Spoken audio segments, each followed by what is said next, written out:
detective agency? Me. Oh, Sam, it's you. On the filter and in the flesh. Any messages, phone calls, letters, telegrams? Just the usual.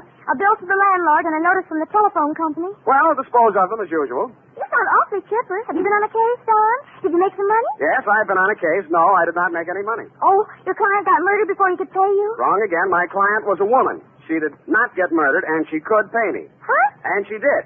But you just said she didn't. True, Effie, true. Things are not what they seem. I'm a little confused. You just said that... And I meant every word of it. Stop registering bewilderment.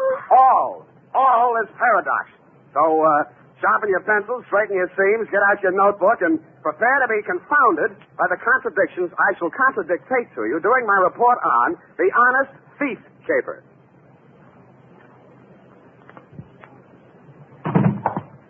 I'm not looking over for the pleasure. Look alert, girl. We've many things to do. Up. Yes. You say the strangest things on the phone. All right. I don't believe I quite understood what it was all about. An actual misunderstanding. I didn't understand it myself. Date, Sergeant Frank Nilgis, robbery detail, San Francisco police. From Samuel State, license on 126. You're fast today. Subject, Ben Comiskey. Who? Ben Comiskey. Comiski. Sam. I went to Albert High School with a boy named Ben Comiskey. Is he the same one? Very likely, yes. Oh, Sam, tell me, did he turn out bad? Is he good? Did he get married? Down, Effie. Sam, I need this boy. I want to know. This is one mystery you're not going to solve by reading the last chapter first. Dear Frank, it was one of those days. The sky was black and it looked like rain, but when I put on my trench coat, the sun came out. At breakfast, it looked like I'd ordered fried eggs, and I wound up with pancakes. Also, I discovered I was wearing one blue sock and one black one. After that, I gave a cab driver a 5 instead of a 1 and let him ride off with a change. And there was one other thing. Sam, bank just called. You're overdrawn. Well, nuts, Ev. I made a deposit 2 days ago. I checked, Sam. You didn't. You're nuts, too. I made out the slip myself, and Oh. Give me some. I'll take it right down. Yeah, better do that, Angel. Yes. Excuse me. Oh. Can I help you, miss? Is this Mr. Spade? Come right in, miss. Sit down. Miss Perrine, you may go and do that. Instruct them that if such a mistake occurs again, I shall take my account elsewhere. Yes. Now, please sit down, Miss... My name's Louise Miller, Mr. Spade. I want to hire you. How much will it cost? Well, now, Miss Miller, let's talk about it a little I first. haven't much time, Mr. Spade. I have to be at the office in a half an hour, and I have to cross town. You see, Well, Mama thinks I should forget all about him, but I can't, and Well, here I've got $95. Will you please do something? Just something. Come on now, come on. I'm sorry. That's all right. Now, who is he? What's he done? And why does Mama want you to forget him? Ben Comiskey. We were going to be married pretty soon. We even picked out our furniture. No. It's all right now. Go on. What's he done? They say he held up a store 2 nights ago. They picked him up on the street today. He's in jail. Mm-hmm. Well, if he's innocent, I'm sure they'll find that out. He won't even see me, Mr. Spade. He won't see anyone. Ben's good and kind and sweet, and I love him, and I want to marry him. And I want you to find out what it's all about. Look, Miss Miller, I think you should be in the office of a good lawyer. I'm sure He doesn't want a lawyer. He won't even see the public defender. He doesn't want anything. Oh, please, Mr. Spade. I just want to die if Ben went to prison. I just want to die.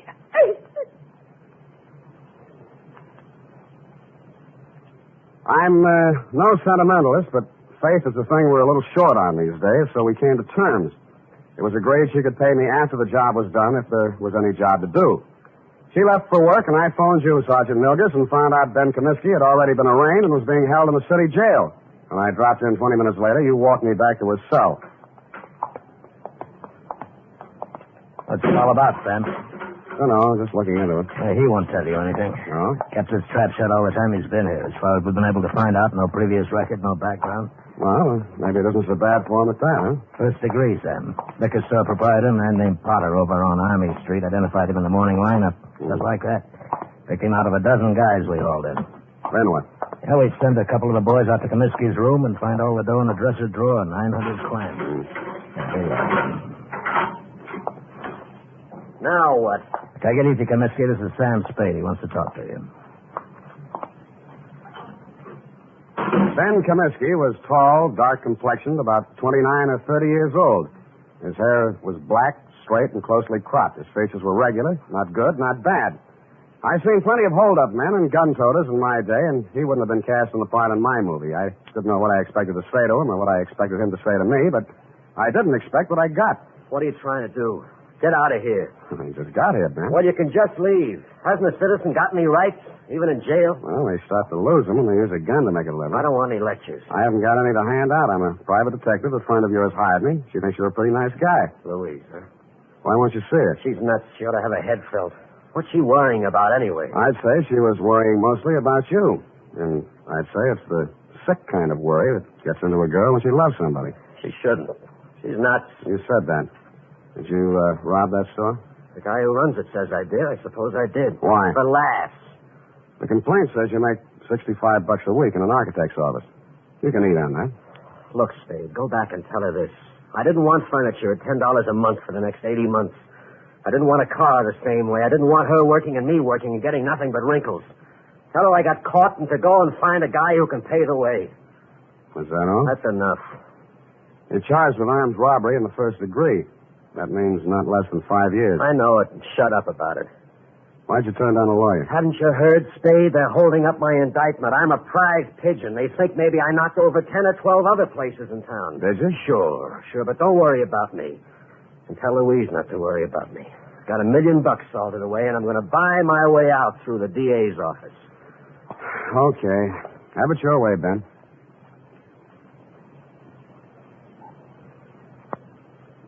But an hour later, I found myself strolling around Ben Comiskey's old neighborhood. A man named Gabrini, who owned a grocery store, remembered him and liked him. A woman in a bakery shop told me how he'd gone into the Army as a private and been discharged a first lieutenant. A phone call to a Mr. Henderson, Allied Architects, revealed that Ben Comiskey was in line for a raise and promotion. All in all, I was getting a composite picture that didn't look quite right.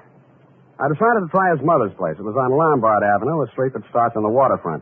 According to the penciled note above the doorbell, it was out of order. The slot on the mailbox read, Mrs. Anastasia Comiskey. Yes. What is it, please?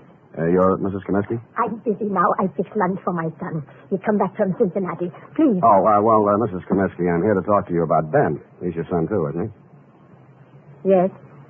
Ben is my son. Well, I'm trying to help him, Mrs. Comiskey. Why? He has no money. I have no money. A friend of his, Louise Miller, hired me. Oh, Louise, she's a foolish girl. Very foolish. Her heart should not be with Ben. I think he's a very lucky man to be loved by somebody like that. If not for her, Ben would not be in jail, in trouble. Oh, you don't want to help my son. She don't want to help him. She'll leave him alone if she wants to help. Ben is bad. Not good like my son James. James is always good. Times he's away, he sends me money. From what I hear, Ben's always been pretty good, too. Always one good son, one bad son. What's going on, Mom? Oh, Who's this? he's come to ask questions about Ben. Huh? I'm Jim Comiskey, Ben's brother. Oh, my... You run on in, Mom. I'll talk to this gentleman. All right. Get out of here. Look, I'm just trying... If you've got any questions to ask about Ben, go to the police. They can give you all the answers. And stop bothering my mother. She's been through enough in the last 2 days. If I catch you around her again, I'll break you in half. The man who slammed the door in my face had the same angry look and the same angry glare of Ben Comiskey. The angry Comiskey brothers definitely wanted nothing that looked remotely like help, it seemed to this casual observer. I went back to my office to wait for 6 o'clock. That's when I intended to call my client, report my opinions, and drop the case. But at 5:30, she called me. Mr. Spade, Yeah? this is Louise Miller. Oh, yes. I was just going to call you. I'm afraid I haven't been able to do much. It looks like... I know, Mr. Spade. I just telephoned downtown. Ben pleaded guilty at the indictment this afternoon.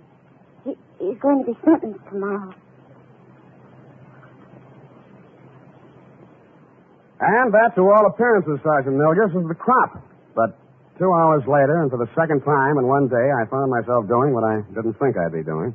Walking around a dull, gray, 2-story apartment house on Adams Place.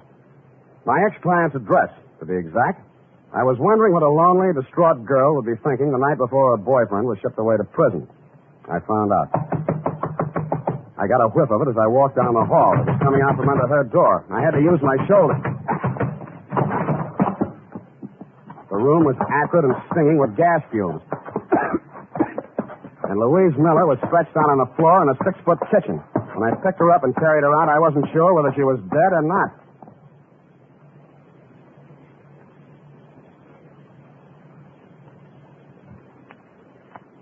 Ten seconds after I'd found Louise Miller, I'd called a police ambulance, and in a matter of minutes, an intern was working over her with a pulmotor. Her breathing became regular and her pulse picked up, but she was still unconscious. Lieutenant Kelsey of Homicide showed up and said it was obviously a suicide attempt, which is his kind of ingenious thinking. I thought not. If she were going to commit suicide, she wouldn't have called first to pull me off the caper. She'd have let an insignificant detail like that take care of itself. No, she was too strong to pity herself and too sure of what her intuition told her to believe even Ben Comiskey's confession. With that kind of faith, I owed it to her to poke around the ashes while they were still hot. I did, and turned up a live coal in a faded blue shirt and wrinkled brown pants. Bert Singleby by name and by vocation, manager of the Greystone Arms Apartments. What kind of a girl was she? Oh, nice, clean, sincere. The kind mothers always want their sons to marry. Boy, I wish I'd listened to mine. Yeah, did you know her boyfriend, Ben Comiskey? Oh, salt hors d'oeuvre. Huh? I can't understand him pulling a hold-up like that. But then, the war did strange things to Yes, I guess it did. Well, I almost stayed in Europe and married myself up to a French doll myself. Yeah, I bet. But Sandra, that's my wife. She'd have hunted me down in Tibet. It was easy to come home facing music. Yeah, well, about Louise, you know any reason why she might commit suicide? Frankly, no. I met her in the hallway tonight, and she said, Mr. Singleby, she said, Ben didn't do that hold-up because I'm pretty sure I know who did. Well, I figure she's just keeping up a front. But if she did really know that Ben didn't do it, she wouldn't have turned on the gas now, would she? No, she wouldn't. Did she tell you who she thought did it? No, that's all she said. She's a quiet girl. Not like my wife. Now, Sandra. Yeah, did you see or hear anything that might have been suspicious or unusual around her apartment tonight? Now, look, I don't want to go around breaking up any homes or spreading dirty gossip around. Unless it involves Sandra's relatives. Mr. Singleby, I promise you, sir, that I'll treat any information you give me confidentially as long as I can. All right. Now, listen. Sandra told me not to say anything because it's a lot easier to rent a suicide apartment than a murder apartment. You know that? Confidentially, I'm a humanitarian. But if you tell anybody I said this, I'll just lie about it. I'll never tell a soul. Well, we were out of butter, see, so I had to run down to the store. Well, when I passed the mailboxes outside, a guy is standing there. He asked me which apartment Louise Miller was in, and I said 12B. What do he look like? Oh, let's see now. 5'10", medium build, tan suit, dark shirt, sort of wide brim hat, kind of flashy. Mm-hmm. Wore 3 or 4 big rings, diamonds they looked like. 3 or 4 big diamond rings on each hand. The Iceman. Why didn't you tell all this to the police? Bert, who are you talking to? Don't you dare say a word about that poor girl. That's why. That is why. Sandra always says, keep your mouth shut and you keep out of trouble. But me, I don't know. I just love Bert, talk. stop talking too much and close that door. Yes, Sandra, dear. I'm closing it.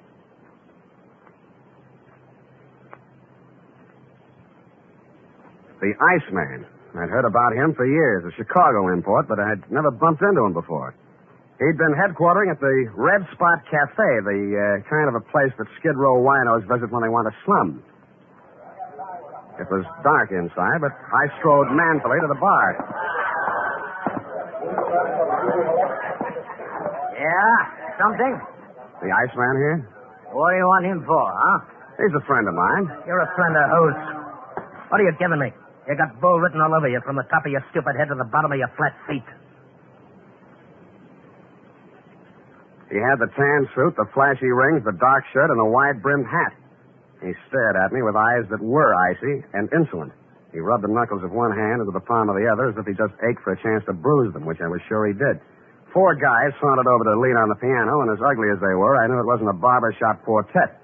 2 more left the bar and stood behind him, and a few others got up from nearby tables and joined the group. I should have brought my team, but I hadn't. You're a friend of mine, huh?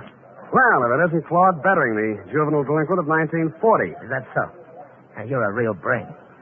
Who are you, Brainy? Sam Spade. Oh, now, ain't that a pretty name? You got something on your mind? I just wanted to talk with you about what you did to a girl named Louise Miller tonight. Never heard of her.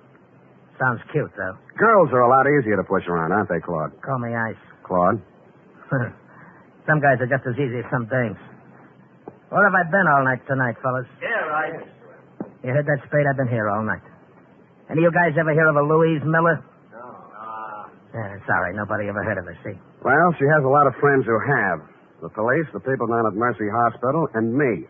And none of us are going to forget her. Or what happened to her. And who did it. Got something you'd like to do right now, maybe? Yeah.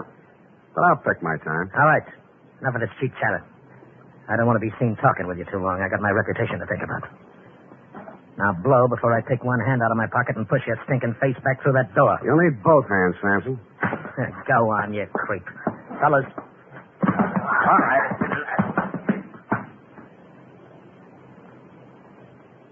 As I went rapidly through the door, Claude Bettering was standing, oily smile and all, polishing a couple of his oversized rings on his lapel. It was a picture I said I wouldn't forget, and I didn't.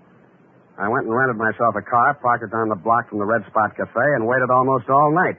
I knew that Louise Miller was not the kind of a girl who would have anything to do with a guy like Bettering. And if he came to her apartment, this must have been for some unloving purpose. Probably to keep her from telling who actually did the holdup Ben Comiskey had confessed to, if she found out the truth. Finally, a bunch of palookas came out, Bettering included, climbed into a car and drove off, me after them. One by one, Bettering dropped his men off at their hotels and apartments until he was finally alone. He stopped at a brownstone on Hobart, and I caught him just as he opened the door of his apartment.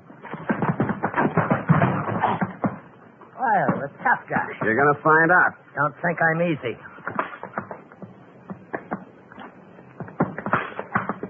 And he wasn't easy. He was 3 inches shorter and 25 pounds lighter, and wherever he had picked up his reputation for toughness, he earned it. But I never enjoyed a fight in my life any more than that one. I battled him to his knees and into the floor, and he still wouldn't give up. You stinking creep. Why did you beat up Louise Miller? I didn't. Why? I didn't. Why? I didn't. Why? The apartment house manager identified you. He's a liar. Who did you do it for? Nobody. Who? Nobody. Who?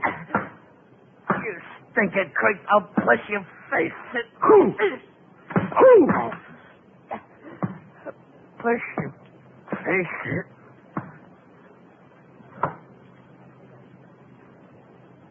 He went out. Quite a guy, the Iceman.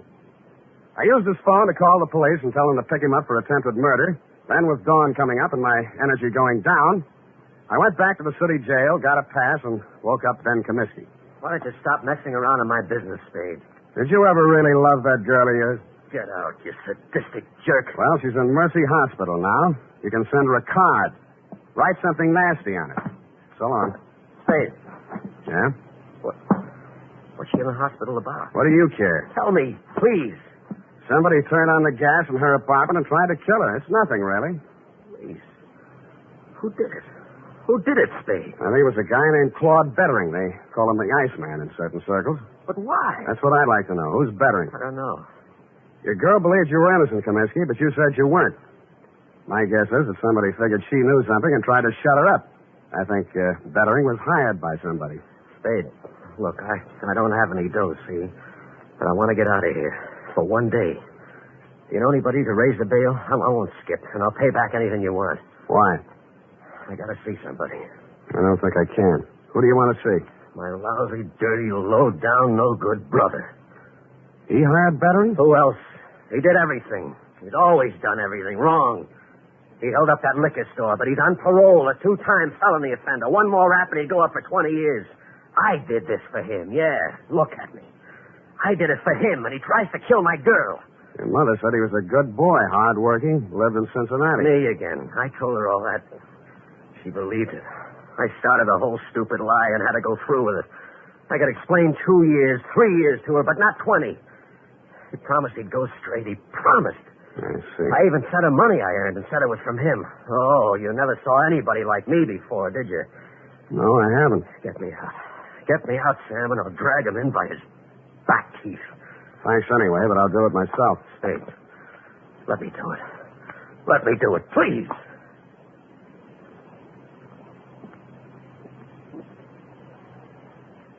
I drove over to Mrs. Comiskey's house and knocked on her door. She came out in a housecoat, hair mussed, and sleep still in her eyes. Yes? I'm sorry to bother you at this hour, Mrs. Comiskey, but is your son home, Jimmy? Jim, no, he went out last night. He didn't come back yet. I see. When do you expect him? Well, he didn't say. He didn't have to because I saw a closet door move and I was in and across the room. In a second, I pulled the door back, and Jim Comiskey came out, gun and all. Jim, you're going crazy. She hurried across the room, threw herself between Jimmy and me, and started wrestling the gun away from him. He put one hand flat on her face and knocked her halfway across the room. I went at him. He shot, but it went into the ceiling. I didn't give him a chance to do it again. Don't. You held up the liquor store, didn't you? Yeah. And hired Bettery to kill Louise Miller? Yeah. And you're going to take your own rap from now on. Yeah. Yes, I will.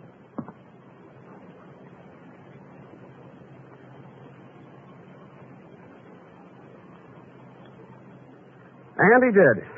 Period. End of report. Oh, Sam, that poor old lady. Yeah. Yeah, she lived in a dream world built by a son who had too much heart and not enough common sense. But, Sam, that man in the liquor store identified Ben as the hold-up man. Well, when he saw the both brothers together, we realized we'd made a mistake. At night, with a hat pulled down and a collar up, anybody could have confused the Comiskey brothers. Sam, why is the world so cruel? Because people live in it. Now, go on, type it up, huh?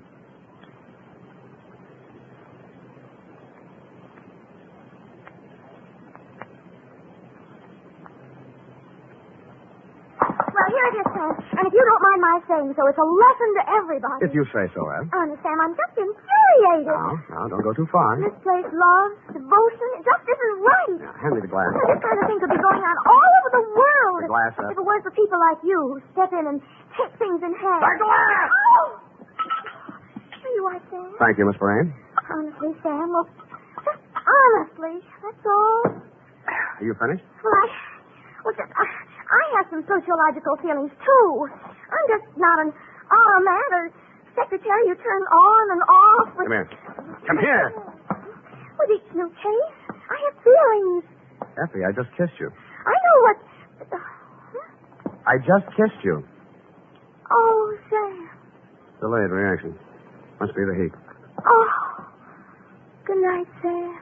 Good night, sweetheart.